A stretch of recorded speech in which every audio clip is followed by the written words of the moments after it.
Olá, excelente tarde para você. Seja muito bem-vindo à sua consulta com hora marcada. Consulta ao doutor está no ar. Olha só o nosso tema de hoje. Hoje é aquele momento que é muito aguardado pelos papais, pelas mamães, pelos cuidadores e um tanto quanto temido por algumas das crianças, o período de volta às aulas. A gente vai falar, gente, sobre todos os desafios, desde a retomada da rotina, a volta da necessidade de uma alimentação um pouco mais regrada, os cuidados com relação à higiene, afinal de contas, é nessa época aí que os papais e as mamães sofrem com aquelas doenças que são tão comuns do momento de troca entre as crianças. A gente vai falar sobre diversos pontos de vista e se você lembrou de alguém a quem esse nosso tema hoje é importantíssimo, nós estamos em transmissão ao vivo pelo site www.hittv.com.br.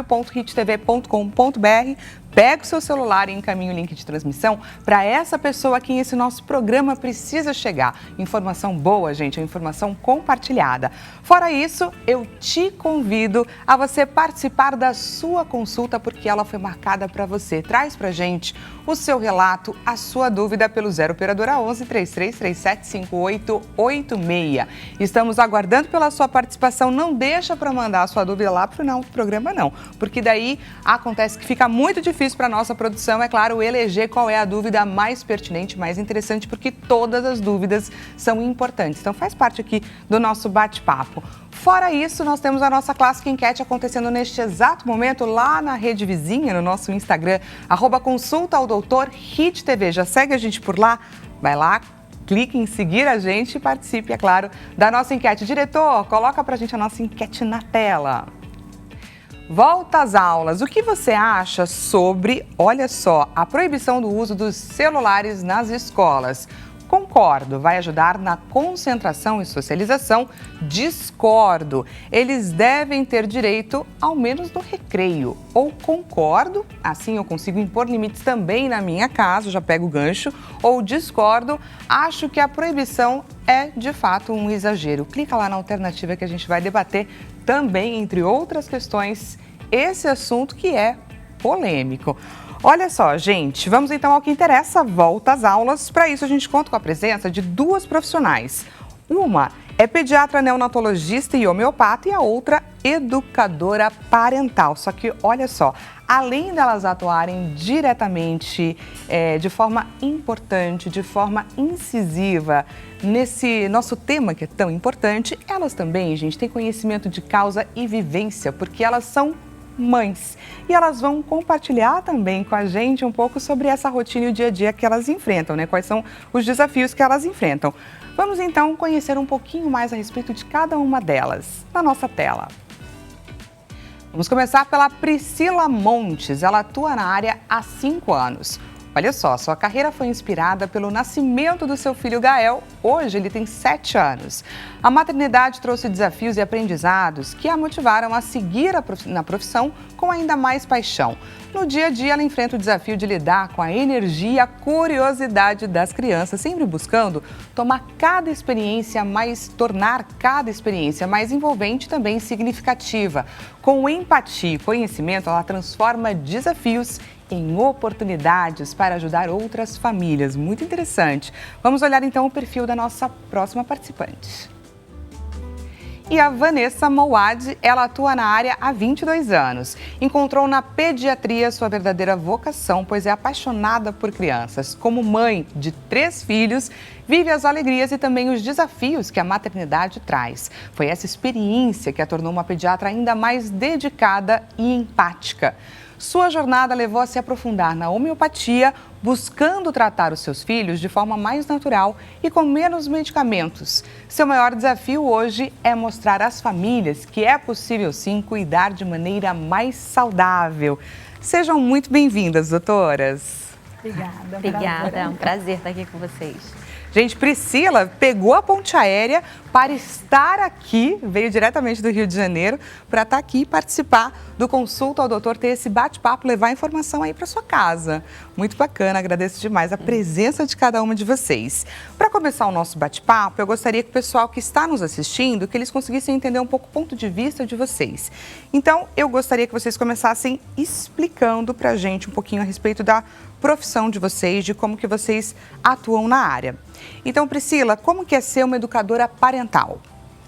A educação parental, ela veio para dar uma revolucionada na forma da gente educar as nossas crianças. Diferente do que muita gente foi criado, né? A gente fala que a gente foi criado numa geração de uma educação mais tradicional, onde a gente tinha uma hierarquia de poder, uma superioridade dos pais em relação à criança. Então, a educação positiva, que é a abordagem que eu faço, ela estuda a neurociência, a traumatologia, o apego seguro. Ela traz uma mudança de olhar para a educação, com o adulto e a criança no mesmo valor e mesmo pé de igualdade. E aí a gente traz também toda a questão da confiança, da segurança, do respeito mútuo e não respeito só o pai e a mãe, né? A questão do não olhar só o comportamento, mas entender que a criança é cérebro e comportamento ao mesmo tempo. Então, na verdade, a educação positiva, ela vem trazer uma revolução aí, ainda estamos engatinhando, mas na forma de educar e de olhar para as nossas crianças, para que a gente também crie adultos emocionalmente saudáveis. E a gente tem muito a aprender nesse quesito. E Vanessa, como que é então ser uma pediatra neonatologista e também homeopata? Então, assim, meu dia a dia, gente, o que eu acho que é mais delicioso é ver, conseguir ter a oportunidade de começar desde o zero. Então, eu atuo lá na sala de parto, desde o primeiro momento. Então, a obstetra pega o bebê, eu sou a segunda a pegar o bebê e já cuido desde aquele primeiro momento. E eu acompanhar as famílias crescendo, como famílias mesmo, como pai, mãe, e vendo-os super inseguros no início e crescendo e conseguindo tomar as decisões de forma mais segura, tranquila, com o tempo, sabe? Então, para mim, esse é o meu maior prazer, né? Ver as crianças crescendo saudáveis, os pais seguros, sabendo o que fazer em todas as situações, porque as crianças vão ficar doentes, né? Não tem como, né? Então, assim, eu tento dar autonomia até para eles saberem o que esperar da doença, o que é normal, o que não é, ou quando tem uma gravidade, para eles ficarem seguros, assim. Acho que esse é o meu maior, assim, prazer. E hoje, sendo homeopata, o meu foco é mostrar que a gente consegue tratar com menos remédios, de uma forma menos invasiva, né? E que tem toda a relação, né? Hoje a gente sabe cérebro, intestino, menos remédio, a gente tem um futuro mais saudável aí para as crianças. E agora eu quero um bastidor, gente, da vida real. Como que é para vocês, como mães, esse período de volta às aulas? É um misto, né? É um misto de sensações, assim, porque, mal bem, você também retoma um pouco da sua vida, um pouco da sua rotina, então a criança vai para a escola. Por um lado é um alívio. Por um lado tem um certo alívio. E tem também, eu acho que cada vez que a criança vai para a escola, e eu sempre falo isso, a gente não está falando só de adaptação escolar de criança pequena, né? Adolescente também tem adaptação escolar, né? São novos recomeços para todo mundo. Então, para as crianças, para os adolescentes, para os bebês que vão para a creche, também é um recomeço. Então, acho que nós, mães, a gente fica num misto de vou ter um tempo para mim, para o meu trabalho, de alívio, a criança vai para a escola, mas também de encarar junto, de mão dada, trazendo acolhimento e segurança com essa criança, todo esse recomeço, todo esse novo ano letivo. Ficou um vazio aqui, um silêncio nessa casa? É aquela velha história que eu quero que ele vá embora, mas daqui a 5 minutos eu tô com saudade. Cadê ele? Cadê? Já tô... É isso. Sim, e a rotina, né? Eu acho que assim, e a volta à rotina, né? Que a gente sabe que não consegue fazer de uma vez, né? Então, assim, vão ter vários ajustes ainda para se fazer, eles ficam muito tempo em férias, né? Mas quanto mais velhos eles vão ficando, vai ficando um pouco mais fácil, eu acho, assim, ao meu ver. Eu acho que nas férias também a gente aproveita, e eu sempre falo isso quando eu atendo as famílias, a gente aproveita também para ir fazendo flexibilizações, né? Que são super importantes. Às vezes os pais me perguntam, mas eu flexibilizei isso nas férias. Eu falei, tá tudo certo. Tá tudo bem, a gente precisa flexibilizar até para quando a rotina voltar, a gente conseguir dar conta daquilo com mais ânimo. Então, quando volta às aulas, também é um período da gente readaptar a rotina, entender o que a gente flexibilizou demais, o que a gente precisa dar uma ajustada, né? São os ajustes à volta às aulas. Porque mães e pais, gente, são aqueles, obviamente, que dão as regras, que ditam as regras, que dão as cartas. Mas nem sempre eles estão, é claro, optando pelo melhor caminho. Às vezes acontecem erros e os ajustes precisam ser feitos, não é? Sim, precisam, mas os erros, eles são uma ótima oportunidade de aprendizagem, né? Exatamente. Então, o que a gente fala na educação positiva é exatamente isso, antigamente, a gente cometia um erro quando a gente era criança, a gente era punido. Às vezes, a gente não sabia nem por que a gente estava sendo punido, mas a gente estava sendo punido porque a gente errou, a gente tinha medo. Né? Era muito uma educação, e não num lugar de culpa, porque era a informação também que tinha naquela época, mas era uma educação pautada no motivador medo. Hoje a gente já traz também uma nova visão com relação a isso. Então, a gente já traz essa nova abordagem, esse novo olhar para o erro. Para o deslize, pro porto seguro, né? Você ser o porto seguro da criança e ela saber que ela pode errar e que você está ali para ajudar ela a aprender. Saber recalcular rota é o mais importante. Sim, a gente recalcula. O tempo todo. O tempo todo. Vamos então, gente, para o primeiro grande momento da criança, que é, de fato, a volta às aulas. Tem crianças que encontram nesse momento, que ficam ansiosas, é claro, pelo reencontro com os amiguinhos. Mas tem outras crianças que realmente têm grandes dificuldades. Queria explorar um pouco esses perfis, assim, e que dificuldades são essas? Olha, acho que assim, a primeira coisa é o ambiente novo, né? Assim, muitas vezes é isso, às vezes é mudança de escola. Em geral, muda a professora todo ano, né? Muitas vezes tem adaptações, mudam os amigos. Qual amiguinho que ficou, que foi para outra sala? Então, acho que a gente, como pai, né? Minha sugestão é que a gente tenha paciência, que acolha, que se prepare para ficar um tempinho a mais com a criança, principalmente se a criança for nova, né? Acho que ter uma abertura para conversa, né? Putz, a criança não quer ir para a escola, o que está acontecendo? Eu falei, por que você não quer ir para a escola? Para entender, né? Eu acho que principalmente a conversa e o acolhimento, né? Eu vou falar assim, falando de mãe, né? Quais são as idades dos seus filhos? Então, eu tenho um de 11, que vai fazer 12, uma de 10 e uma de 4, né? Os dois mais velhos foram bem, né? A mais nova, apesar de estar na escola já há 2 anos, ela teve dificuldade no primeiro dia. Tem muito tempo de férias, muito tempo com a gente.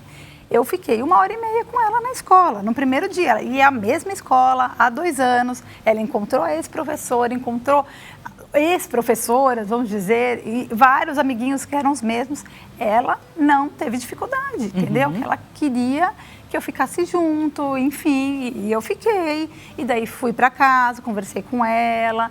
E daí no dia seguinte já foram 20 minutos. No terceiro dia, né? Mas é isso, cada criança tem um time, né? Eu acho que a gente tem que respeitar. E é normal, né? Que às vezes tem pais que falam, não, mas o que está acontecendo? Eu não estou entendendo, está na mesma escola. A criança é muito imatura, o cérebro é muito imaturo, né? Acho que a gente tem que... Eu costumo dizer que a adaptação escolar, ela é uma adaptação para a família. Ela não é uma adaptação da criança. É óbvio que a criança é o ser mais vulnerável ali e que vai precisar de mais segurança e de um olhar mais atento. Mas toda a família passa por aquela adaptação. E quando a gente fala, por exemplo, de adaptação pela primeira vez que a criança está indo ou pequenininha para uma creche ou para a escola, né? O primeiro contato dela com aquela abertura de vínculo maior e de espaço físico maior do que a casa dela, todos os familiares entram naquela adaptação e às vezes as mães e os pais, os cuidadores, também precisam de atenção para essa adaptação. Eu falo pelo meu caso, por exemplo, meu filho demorou para se adaptar e eu demorei mais que ele. Eu ia perguntar exatamente muito mais isso. Que Como ele. que é para mãe? Para mim foi muito difícil, ele foi muito novinho para a escola e ele demorou muito para se adaptar. E ele ficou 1 mês e meio, eu fiquei 1 mês e meio dentro da escola. E esse é um outro mito que a gente fala em adaptação escolar. A adaptação escolar não tem prazo, não existe prazo. Cada criança é única, não deixa a escola falar que é 1 semana, arrancar a criança do seu braço. Isso só faz com que a gente relativize cada vez mais a violência e a escola tem que ser lugar de segurança. Então, graças a Deus, eu fui acolhida na adaptação dele e na minha adaptação. E eu lembro que no final, depois que ele já estava... aparentemente adaptado, porque a criança pode se adaptar e depois também ter aí alguma dificuldade, mas quando ele já estava aparentemente adaptado, a professora falou para mim que eu podia já não ficar mais dentro da escola e eu fui para a padaria ao lado. Ela falou que eu podia ir para casa, mas eu não Ali, fui. ó, observando. Eu fui para a padaria porque eu tinha certeza que ela ia ligar. Não ligou, a coisa fluiu e foi tudo certo. Mas é importante a gente dizer isso também, que é uma adaptação, muitas vezes, para a família como um todo. Uhum. Que bacana. Relatos da vida real, gente.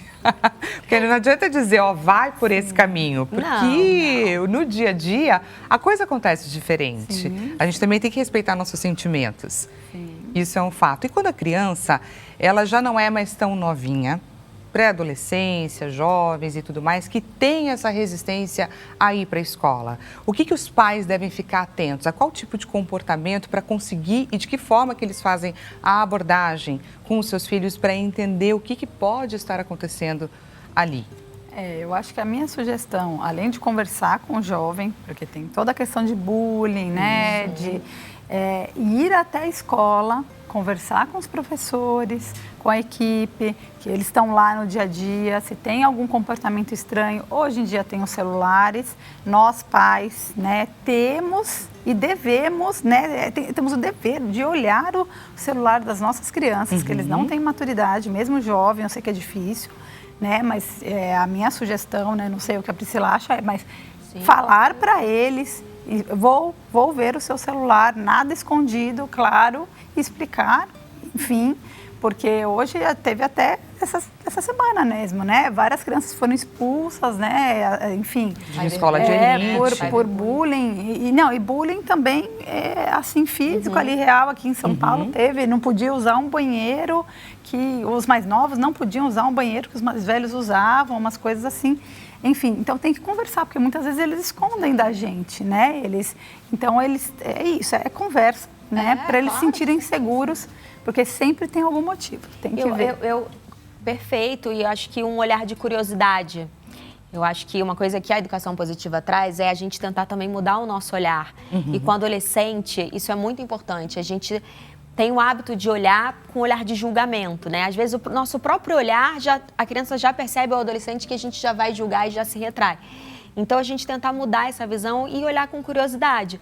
E também não adianta a gente querer conversar com o nosso adolescente quando ele é adolescente, né? A gente tem que ter uma conversa com a nossa criança, com o nosso bebê desde pequeno. Sim. E aí a gente vai também entendendo, vai dando espaço para que esse adolescente se sinta seguro dentro de casa para falar os seus medos, para falar o medo de um amiguinho que não gosta na escola, ou uma conexão que não foi tão legal, algo desse tipo, que o adolescente tem um turbilhão de emoções, né? Então, eu acho que você estabelecer esse vínculo de conversa é muito importante, e olhar com esse olhar de curiosidade. Quais são os sinais que podem indicar aos pais que algo não está bem na escola? Um afastamento, simples desejo, claro, de não querer ir para a aula, mas o que mais? Comportamento. Tá. A gente vai olhar para esse adolescente, para essa criança. Nós conhecemos os nossos filhos, mas, mais uma vez, a gente precisa olhar para eles num olhar de hierarquia, não de hierarquia de superioridade, mas num olhar de igual valor. Então, eu vou olhar para minha criança, para o meu adolescente com curiosidade. Que comportamento é esse que ele está tendo? Isso é frequente? Isso acontece? Será que ele está com baixa autoestima? Quais são as falas que ele está falando de si mesmo? Ele está falando o que sente dentro de casa? Ele está contando as experiências que ele está tendo na escola?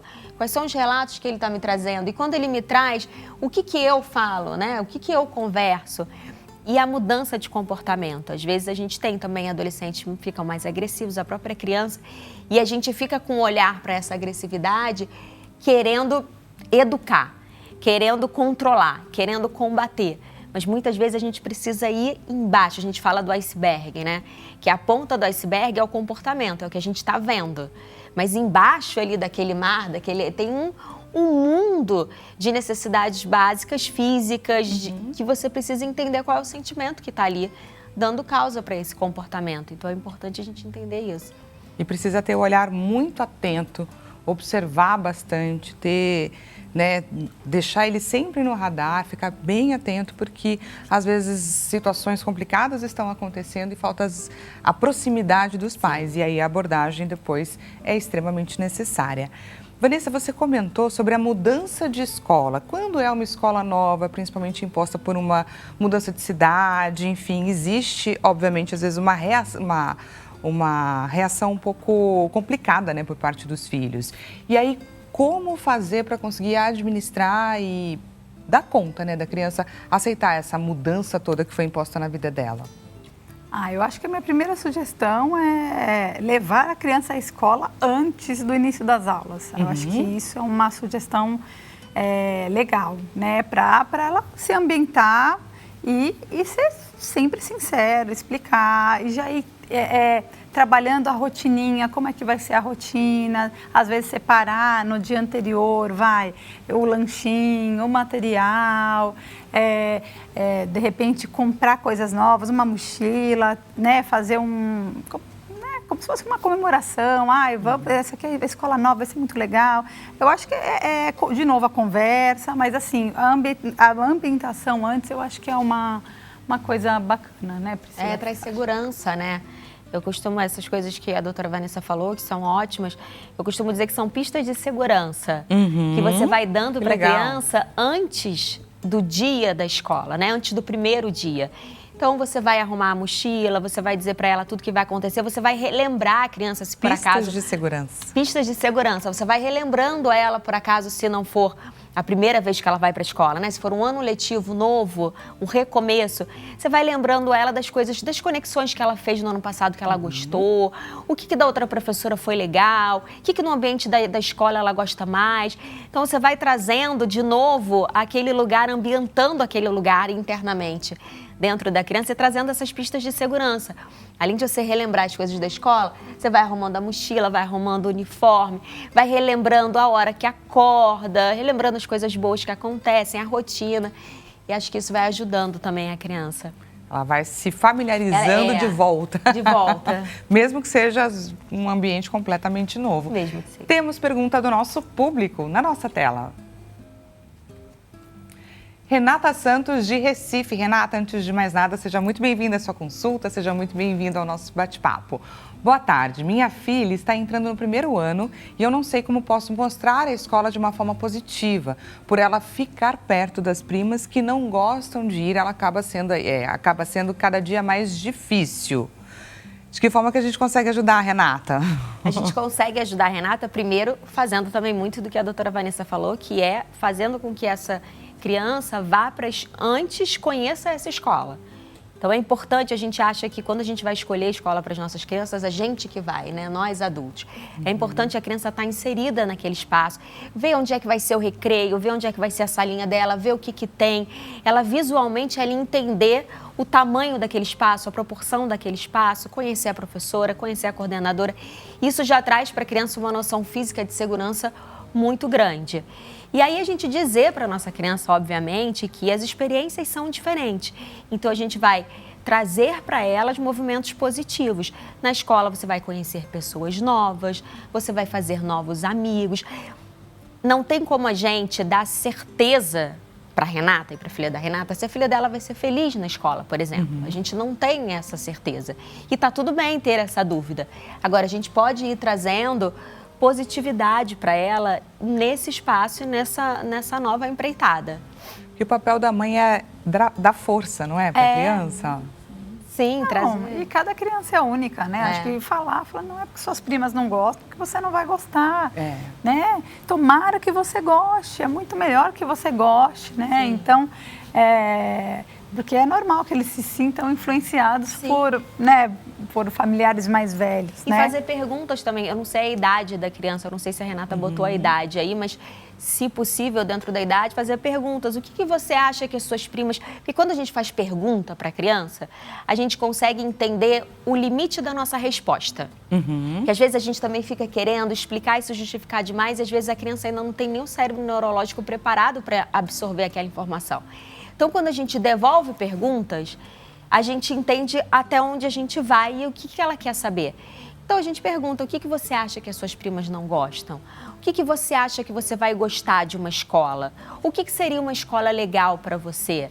E aí a gente vai entendendo quais são as preocupações que são dela, quais são as preocupações que, na verdade, são das primas e que ela está, né, tendo a mesma preocupação, e a gente vai conseguindo formar um cenário mais positivo e mais encorajador também. Com certeza. Renata, muito obrigada, por trazer aqui o seu relato e a sua questão para sua consulta. E, Vanessa, queria entender uma coisa. Você tem 3. Se a gente estava falando sobre a influência das primas, eu imagino que a influência de um filho para o outro também é bastante significativa. Como que você consegue contornar tudo isso? O que eu tento fazer é explicar que cada coisa tem a sua idade, né? Por exemplo, às vezes a mais nova quer ir dormir no horário dos mais velhos, né? E daí a gente tem que explicar, cada criança precisa de um tempo de sono, né? Tem uma rotina diferente e ela tem que entender, assim como a minha menor vira e mexe, ela quer passar maquiagem. Entendeu? Falar, mamãe, passa maquiagem porque a mamãe é adulta. Você não pode porque você é criança, enfim. Eu acho que é conversa e impondo os limites. Mas ela acaba imitando a do meio, sim, várias coisas, alimentação. Então, por isso que eu tento sempre ter a alimentação mais saudável possível, porque um imita o outro ali dentro de casa, com certeza.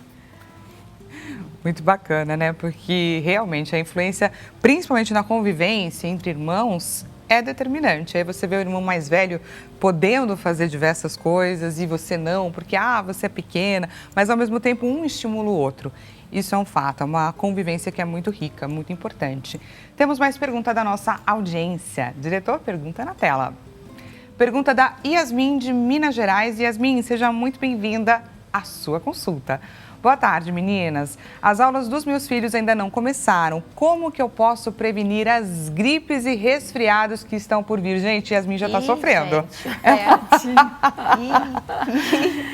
Vamos lá, gente. Olha, o que faz a criança ter uma boa imunidade, né? Então, primeira coisa, não existe remédio milagroso, tá, gente? Primeiro item é alimentação saudável. Primeiro item. Então, assim, máximo de alimentação saudável possível, tá? Porque a gente é o que a gente come. Segundo item, contato com a natureza, isso é muito importante. Às vezes as pessoas não sabem, não dão valor, mas deixar as crianças brincarem na rua, brincarem no parque, saírem, se exporem à luz solar, isso aqui é muito importante, tá bom? E um sono de qualidade. Isso também faz muita diferença, tá? Eu, como homeopata, uso homeopatia também, né? Que a gente sabe que né, regula o corpo inteiro, né? É uma especialidade que equilibra o corpo da criança. Mas tem uma coisa que eu quero falar para vocês que já é comprovado e que há uma certa polêmica que muitas pessoas não acreditam, mas já é comprovado que a lavagem nasal nas crianças antes de ir para a escola e quando retornam da escola diminui a chance de infecções virais. Isso é comprovado. Então, se vocês conseguirem criar uma rotina de fazer a lavagem nasal no seu filho antes de ir para a escola e quando voltar, isso vai ajudar bastante. E para você que está gostando aqui do nosso bate-papo, a gente vai para um rápido intervalo, mas já voltamos com mais Consulta ao Doutor. Te espero!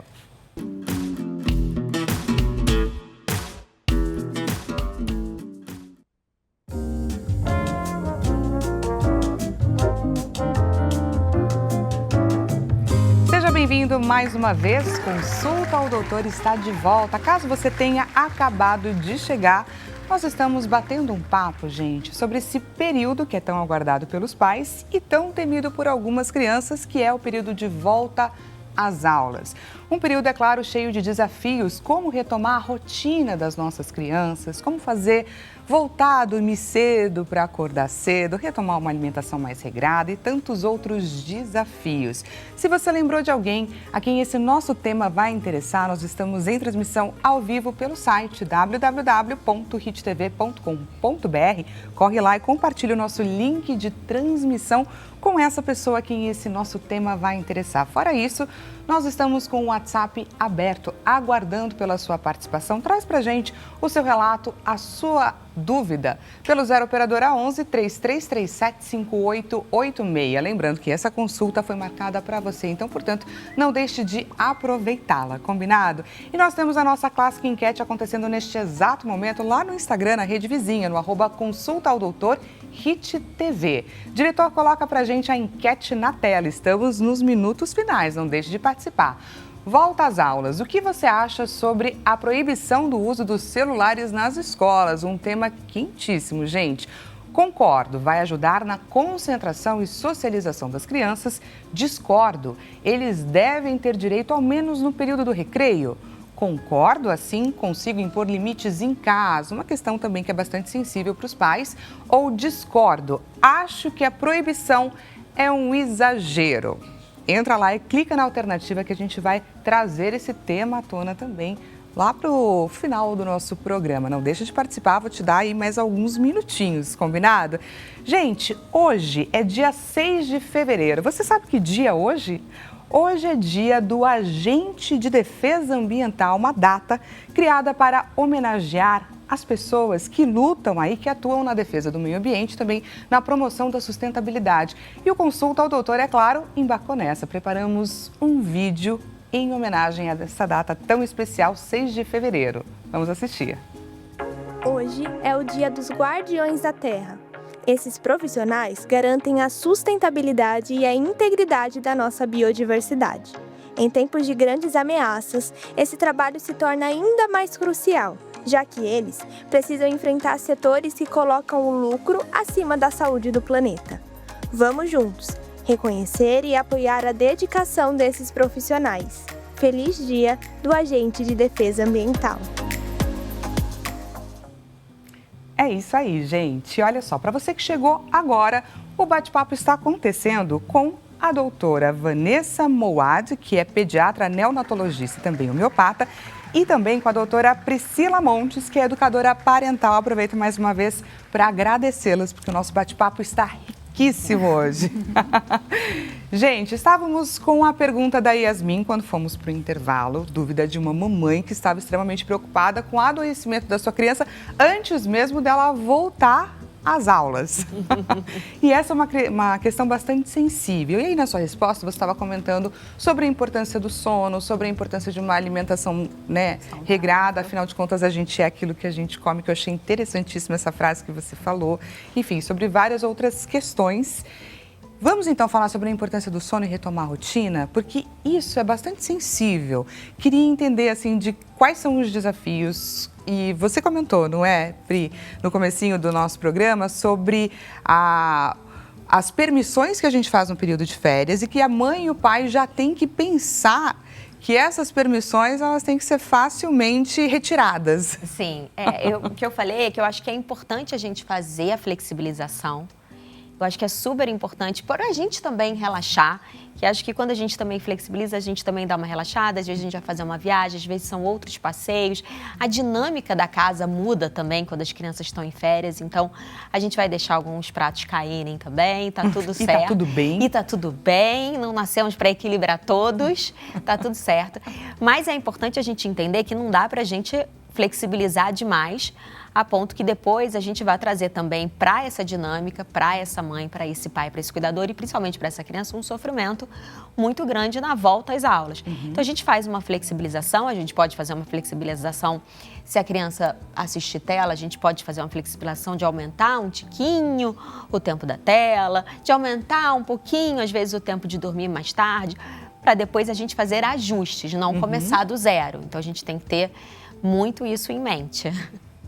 É uma coisa que eu sugiro, assim, prática, eu acho que é ao menos uma semana antes, vocês, os pais, irem colocando as crianças para dormir 15 minutinhos antes, meia hora antes, para não ter que fazer tudo de uma vez, né? Porque eu mesma, muitas vezes, eles foram dormir 10h30 da noite, né? Então, se no dia a dia eles forem dormir 10h30 da noite, eles não acordam 6h30 de jeito nenhum, e daí não rende direito, né? Então, assim, criança tem que dormir cedo, né? Criança pequena, então, 8 horas da noite tem que estar dormindo, né? Os mais velhos têm um pouquinho mais de, né, flexibilidade nesse horário, mas é isso, 9 é o limite. Então, aos poucos, ir puxando esse horário de dormir um pouquinho para mais cedo, para eles não sofrerem tanto, né? De uma vez só, né? Que também faz parte da adaptação escolar que a gente estava falando antes, né?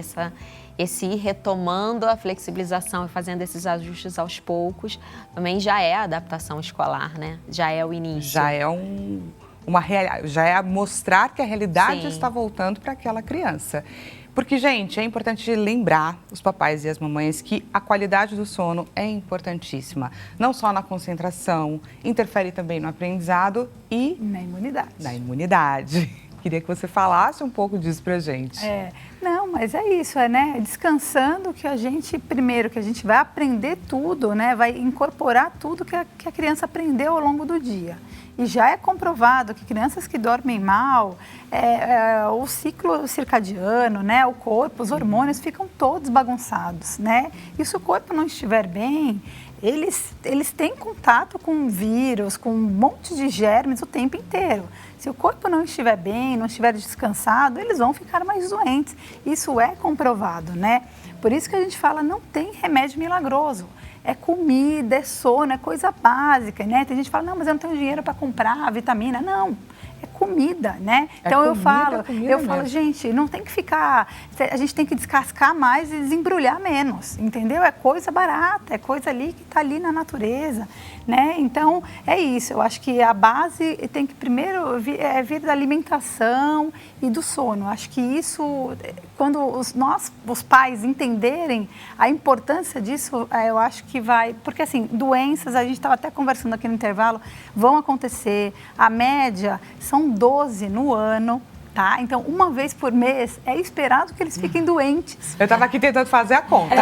Uma vez por mês, é bastante, entendeu? E no início, às vezes, é uma vez a cada 15 dias. Às vezes fica tudo no mesmo mês. Isso, então, às vezes, uma vez a cada 15 dias. Então, assim, tá saindo num resfriado, vem outro, entendeu? Então, assim... A gente fica a casa toda, né? Às vezes, quando a criança então, está se recuperando... pega nos pais, nos irmãos. Porque daí os pais também estão dormindo mal. Então, assim, criança dormir bem é saúde para a família toda. Porque a criança dorme mal, a mãe dorme mal, daí a imunidade da mãe também cai. Sim. E daí a família inteira fica doente. Você estava comentando aí sobre as 12 doenças que as crianças, no mínimo, estão sujeitas ao longo do ano. Essa conta é difícil, né? Essa é uma realidade dura para os papais. Mas eu queria saber aqui quais são as doenças que as crianças estão mais sujeitas nesse retorno às aulas, nessa vida escolar. Sim, gente, são os resfriados, são as gastroenterites, é vômito, é diarreia, né? A gente teve coqueluche, surto de coqueluche, a gente teve surto de influenza. Então, assim, a gente tem germe espalhado para tudo quanto é lugar. Então, uma sugestão também, né? Criar uma rotina de uma boa higiene das mãos, né? Criar uma consciência, né? Nós pais, de não levar a criança doente à escola, principalmente no início dos sintomas, que a replicação viral está mais alta. Então, imagina, uma criança doente lá dentro de uma classe com 16 crianças, numa sala fechada, a chance de contaminar é muito grande. Daí um está com vírus, o outro está com outro vírus, o outro está com outro vírus. Eu já peguei painel viral com 4 vírus numa mesma criança, não há corpinho que aguente. Entendeu? Então, se a gente tiver essa consciência também de coletivo, de não levar a criança doente à escola, isso também vai ajudar bastante. Essa é uma questão polêmica, Pri, de levar ou não levar uma criança doente para a escola, porque envolve também a rede de apoio dos pais. Às vezes eles não têm com quem deixar a criança e acabam levando ela para a escola, mesmo doentinha, e contaminando outras crianças. Então, eu queria entender um pouco esse outro lado da moeda também. É bem polêmico, né? Às vezes também roda entre as mães, né? Às vezes a criança também fica muito vulnerável nessa situação, porque os amiguinhos, né, podem apontar a criança doente. Enfim, é um tema polêmico isso. Você estava falando, eu lembrei, você falou das mãos, da higiene da mão, eu lembrei da conjuntivite também, que tem o surto da conjuntivite, as crianças de conjuntivite pequenas. Mas sim, é um tema polêmico e eu vejo muito isso. Como também, que acontece muito comigo também, é a escola ligar, né? Às vezes você está também com o seu dia todo programado, vai trabalhar, quantas e quantas vezes você recebe aquele telefonema da escola. A minha perna chega a bambear. A moça da enfermaria da escola do meu filho, ela já me liga e ela já fala assim, Priscila, tá tudo bem. Aí eu falo, tá bom, tá vivo, tá tudo certo. Agora você pode me dizer, bateu, tá com febre, tá? Também tem isso, né? Às vezes a gente tá também com nossos dias todos programados e tem que buscar a criança, tá com febre, tá com algum sintoma. E é importante, Vanessa, os papais e as mamães avisarem no grupo da escola, as professoras, quando a criança identifica alguma doença, principalmente contagiosa, para que algo seja feito, ou pelo menos para que eles saibam o que está circulando ou não? Não, com certeza. Isso também ajuda no diagnóstico das outras, né? Tá. Muitas vezes os outros estão começando com febre, isso já ajuda até os profissionais. Nossa, na classe do meu amiguinho, do meu filho, tá com 2 casos de influenza, né? Que é gripe, né? Que é H1N1, enfim, que é altamente transmissível e criança pequena tem tratamento, tem um antiviral que a gente pode dar, que a gente tem que dar até 48 horas. Então, essa comunicação, essa urgência em falar ajuda no tratamento de outras crianças também. Síndrome mão, boca, pé, né, que é altamente contagiosa. É então, uma fase que parece que pega uma por vez. E é muito contagiosa. Então, se a gente fala no grupo, ajuda também no diagnóstico, né? Porque muitas vezes começa com febre, que é um sintoma inespecífico, e só depois aparecem outros sintomas. Você também já fica de olho, né? Se algum comportamento, algum sintoma aparece. Porque daí já é muito mais fácil para você correr atrás do tratamento. E você estava comentando a respeito da homeopatia. De que forma que a homeopatia pode auxiliar a melhorar a imunidade das crianças? Então, é que a homeopatia, ela é uma especialidade médica que pensa no ser humano como um todo. E a gente tenta equilibrar o ser humano como um todo e ele faz tratamentos naturais que... a gente consegue usar coisas da natureza e combater aquela doença com coisas da natureza que causam os mesmos sintomas. É uma coisa... É que aqui no Brasil não tem muito costume de ter prescrição de homeopatia ainda, a gente está ainda caminhando, né? Só para vocês entenderem, eu gosto de citar esse exemplo, que eu acho que é interessante. A gente tem uma planta que chama beladona, né? E essa planta, se a gente encosta... ela fica vermelha, a nossa pele fica vermelha, inchada, coçando, doendo. A gente usa, na homeopatia, a beladona, por exemplo, para tratar uma dor de garganta, né? Que fica vermelho, fica inchado, fica doendo. Só que a gente usa a gente dilui muitas vezes e usa muito pouquinho da substância. Então, a gente fala que a gente trata pelo princípio da similitude. Então, a gente usa a mesma substância que está na natureza, ou vegetal, ou animal, ou mineral, para combater aquele sintoma e equilibrar a pessoa. Então, a gente consegue reforçar a imunidade, assim, equilibrando a criança. Assim, é uma coisa bem... Mas funciona, gente. Eu tenho muitos médicos no consultório, né? E aqui é isso, né? A medicina ainda... Os médicos ainda não têm muita... Não acreditam muito. Daí, tudo bem. Não, não quero homeopatia ainda, Van, tudo bem. Tudo bem. Fica doente, não, vamos tentar, né? Daí a gente começa. Daí não fica mais doente, fica menos doente, dura menos tempo, aí vai né? adotando aos poucos. Não sei se é, mas vamos continuar. Tá bom, tá tudo bem. Tá dando certo, Tá dando vamos seguir. certo. Temos mais pergunta da nossa audiência. Diretor, pergunta na nossa tela. Pergunta da Tainá, daqui de São Paulo, capital. Tainá, seja muito bem-vinda à sua consulta. Boa tarde, eu não consigo voltar à rotina com meu filho. Chega às 10 horas da noite, ele não quer dormir e dá o horário de acordar às 6 horas da manhã, ele não quer levantar. Clássico, não é? Além disso, para voltar à rotina da alimentação também está difícil. Ele tem 9 anos. O que eu posso fazer? Como que a gente ajuda, Tainá? A gente tem que começar a fazer isso antes e aos poucos, né? A gente não pode querer que a criança vá gostar de acordar cedo, que a criança não vá querer dormir tarde com 9 anos. É natural e esperado que essa criança, quase aí pré-adolescente, queira dormir mais tarde, que não queira ir para a escola, isso é natural.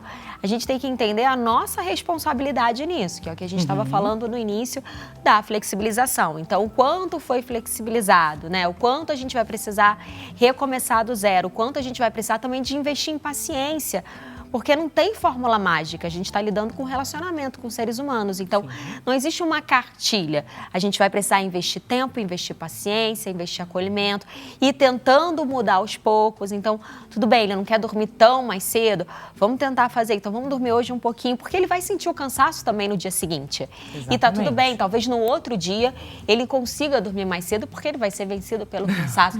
Então, a gente também não precisa ir no ímpeto de fazer tudo ao mesmo tempo, porque também senão fica sofrido pra gente e a gente não dá conta de abraçar e fazendo aos poucos.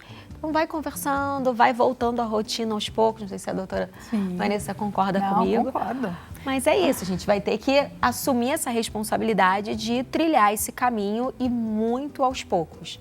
E a alimentação é aquilo também, é deixar de comprar, né? Porque é isso, não ele já é mais velho. Alcance já não é. ter. Se não tem, a gente nem come. Né? Enfim, e a gente também tem que ser o exemplo, né? Não adianta isso que eu falo várias vezes. Falo assim, não adianta falar, não, ele não come fruta e verdura, mas você come. Não. Então, e isso também faz com que a gente, mãe, acabe mudando por conta disso também. Porque, você muda para se tornar o exemplo. Porque a gente é né? Eles são um reflexo da gente, eles olham pra gente, eles modulam o nosso comportamento, né? Tainá, muito obrigada pela sua participação. Espero que as doutoras tenham pelo menos te indicado aí um caminho para você trilhar, combinado? E, gente, vamos então para o momento mais aguardado, porque agora é polêmica. Teremos polêmica à frente. Diretor, coloca na tela o resultado da nossa enquete. Volta às aulas, o que você acha sobre a proibição do uso dos celulares nas escolas? 54% concordo, vai ajudar na concentração e socialização. Porém, 31% votou discordo. Eles devem ter direito ao menos no recreio. E aí temos também menor quantidade, discordo, acho que a proibição é de fato um exagero, com 9%, 6% concordo, assim eu consigo impor limites em casa. Gostaria do olhar de vocês para o resultado da nossa enquete, porque ele mensura, é claro, o que o nosso público no Instagram pensa. Doutora Pri. Somos, né? A gente já estava falando aqui, somos a favor da proibição. Eu acho que a proibição ela é válida. Eu acho que a escola é lugar de segurança, primeiro, de tudo. Porque a gente tem um argumento de muitos pais falando, mas minha criança, se acontece alguma coisa, a criança pode... Não, a escola é um lugar de segurança e deve ser. Se não a gente precisa fazer algo para que seja, né? Não está certo. Então, um lugar de segurança, um lugar de conexões físicas, né, de conexões socioemocionais. E a gente só tem isso no contato humano. Somos seres que nascemos para se relacionar, para pertencer a um grupo, a um bando. Isso faz parte, o nosso cérebro é um órgão social. Então, na tela, a gente tem um mundo na nossa mão, mas eu acho que é muito importante a gente falar com relação à proibição, a gente fica muito voltado o tempo inteiro no é certo ou errado a proibição, né? Nos malefícios e nos prejuízos do excesso de tela para a criança, do excesso de tela para o adolescente, da dificuldade do aprendizado que a criança tem de socialização. Isso tudo, eu acho que já está mais do que comprovado com a ciência, com a neurociência. Mas a gente precisa entender também que para esses professores também vai vir uma carga muito grande. Né? A escola precisa, para a escola em si, então a gente precisa entender primeiro, eu sou a favor, mas a gente precisa entender primeiro de que forma vamos fazer isso. Porque às vezes os professores já estão também super sobrecarregados, com uma dinâmica escolar, e eles também ainda têm que enfrentar. Então acho que a escola tem que também dar meios, né? Fazer uma cartilha, enfim, palestras, conversas, diretrizes, para que isso também seja cumprível e que isso tenha efetividade, que a gente fica só nesse olhar da proibição e dos prejuízos, mas a gente esquece que vão ter pessoas que vão precisar executar aquilo. E que às vezes linha de frente, de fato. E nós não temos um letramento digital, né? O digital, da forma como ele está hoje, ele ainda também é muito novo, foi muito avassalador. Então, é importante a gente também se letrar, é importante a gente dar exemplo em casa e a gente preparar esses professores também para encarar essa proibição.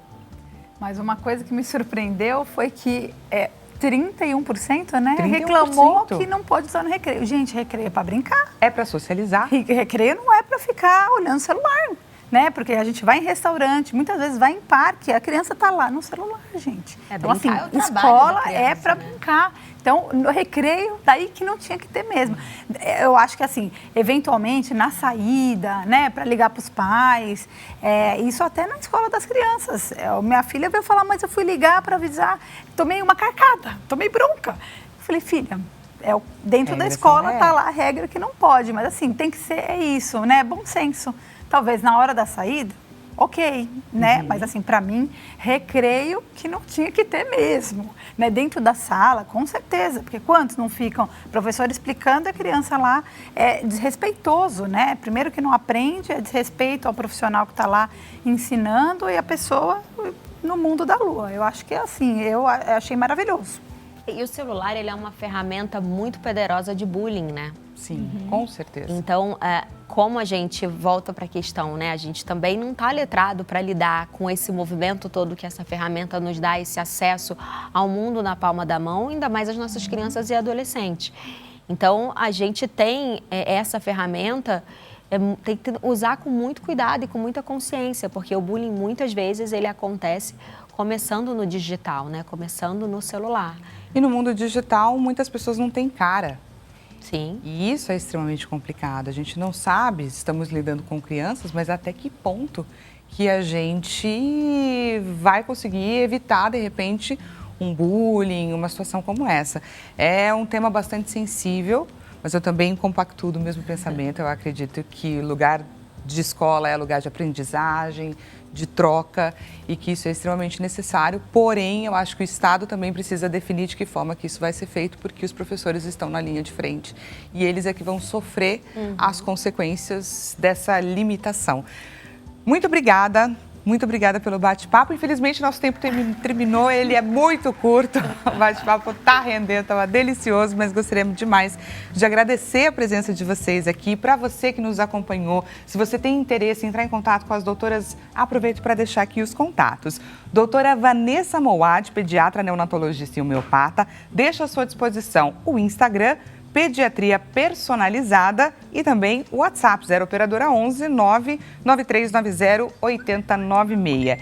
E da doutora Priscila Montes, educadora parental, o Instagram Priscila com dois L's Montes e o WhatsApp 0 operadora 21 990 79 4668. Agradeço demais pela sua companhia e amanhã nós nos encontramos com o Corpo em Movimento. Até mais!